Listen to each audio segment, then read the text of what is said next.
대한민국을 사랑하고 대한민국의 문화를 사랑하는 독립운동가 우선 이교입니다. 지구에는 많은 민족과 나라들이 살고 있습니다.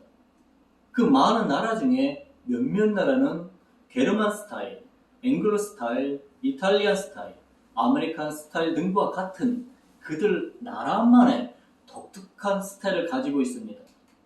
지금 호명했던 나라들의 공통점은 무엇일까요? 예, 맞습니다. 우리가 흔히 말하는 선진국이며 경제 대국들입니다.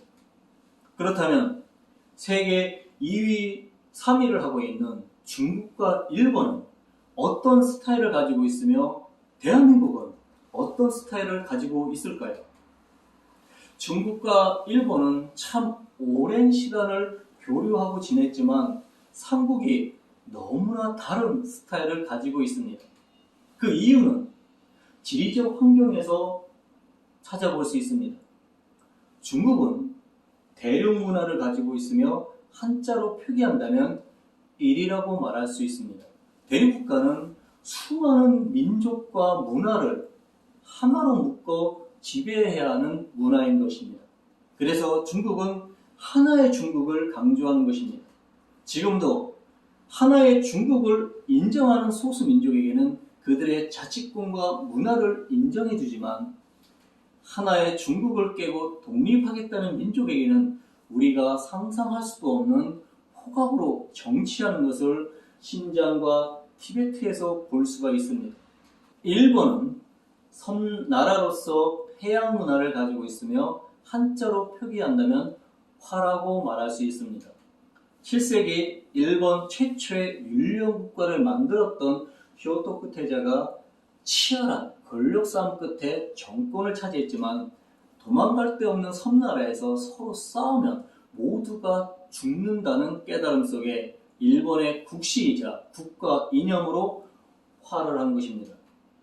일본 음식을 화식, 일본 스타일을 화풍, 일본 옷은 화복, 일본 전통 가요는 화가라고 부르는 것입니다.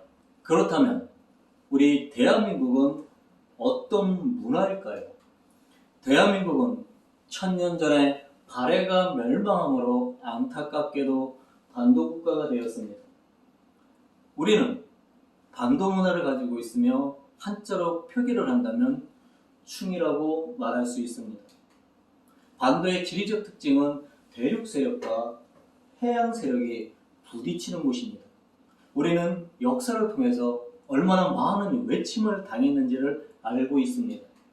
그러므로 우리는 언제 어떻게 위급한 상황이 전개될지를 모르는 환경 속에 살다 보니 위급한 상황이 발생했을 때 주변의 도움을 받기 위해서는 평소에 사람과의 관계를 잘 맺어놓는 문화를 가지게 됩니다.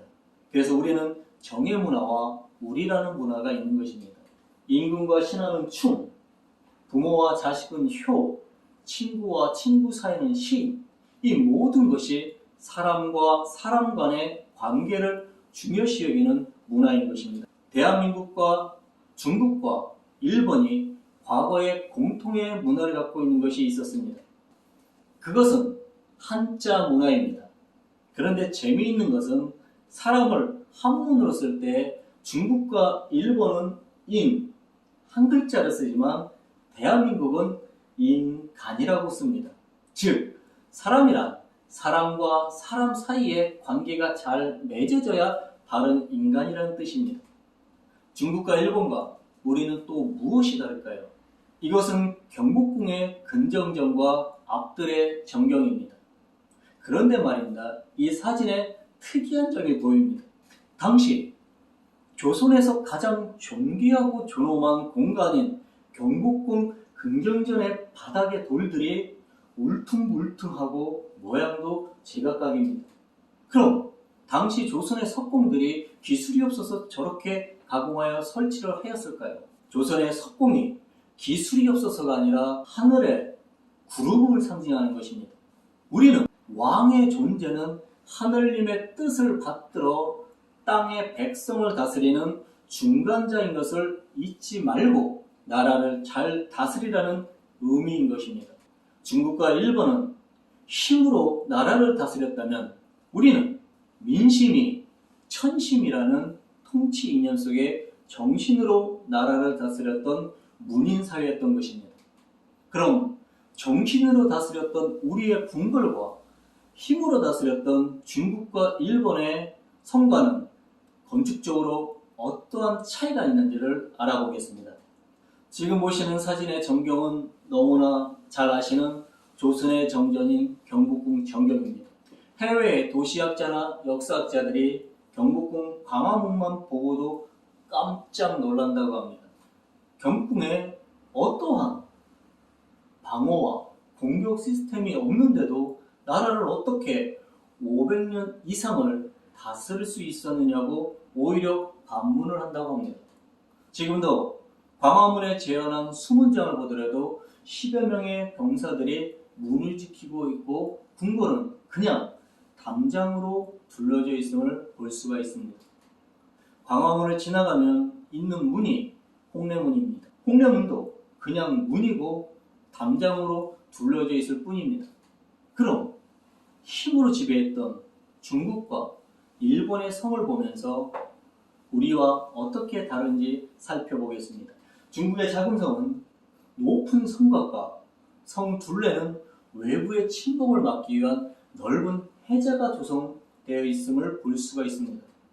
우리의 광화문에 해당하는 천안문은 사람이 범접할 수 없는 규모와 높은 성벽으로 둘러져 있습니다. 또한 경복궁의 홍례문에 해당하는 작은 성의 오문은 높은 성곽의 디귿자 형태로 되어 있습니다. 디귿자 형태의 건물은 침범한 적을 정면과 좌우에서 공격할 수 있는 방어 시스템인 것입니다. 그렇다면 중국보다 더 힘으로 지배하고 사무라이 문화를 갖고 있는 일본은 어떨까요? 이 성은 100년간 지속되었던 전국시대를 통일한 도요토미 히데요시가 오사카에 지었던 성을 모형으로 재현한 것입니다. 사진을 한눈에 보아도 엄청난 방어 시스템이 구축되어 있음을 볼 수가 있습니다. 엄청 큰 해자가 2개나 있으며 도요토미 히데요시가 있는 성루까지 가기 위해서는 1개의 다리로만 갈 수가 있습니다.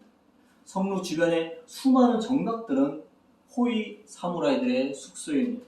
성을 둘러싸고 있는 높은 석축 위에 있는 모든 건물과 담은 불의의 공격을 막기 위하여 모두 회벽으로 처리되어 있으며 작은 구멍은 조총으로 공격을 하도록 되어 있으며 또한 다리를 건너오면 작은 성의 오문처럼 디귿자 형태의 건물로 출입문이 되어 있어 침범한 적을 공격하도록 되어 있습니다.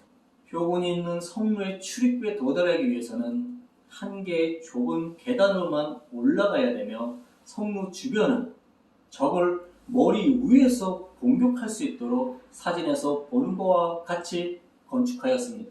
중국과 일본은 힘으로 지배하는 무인 사회였기에 방어하기 위한 철저한 방어 시스템을 구축한 건물로 지은 것입니다. 이는 서양의 성을 보아도 일맥상통한 건축 구조입니다. 그러나 우리는 이미 5000년 전 널리 인간 세계를 이롭게 한다는 홍익인간의 건국이념으로 고조선이 세워질 때부터 힘이 아닌 정신으로 나라를 다스렸던 것입니다. 그러한 민족에게 아무런 방어도 없이 담으로만 둘러져 있는 궁궐일지라도 500년이 넘도록 나라를 다스릴 수 있었던 것입니다. 우리는 높은 정신세계와 윤리의식을 중시하는 문인 사회를 이루며 살았던 민족이기 때문입니다.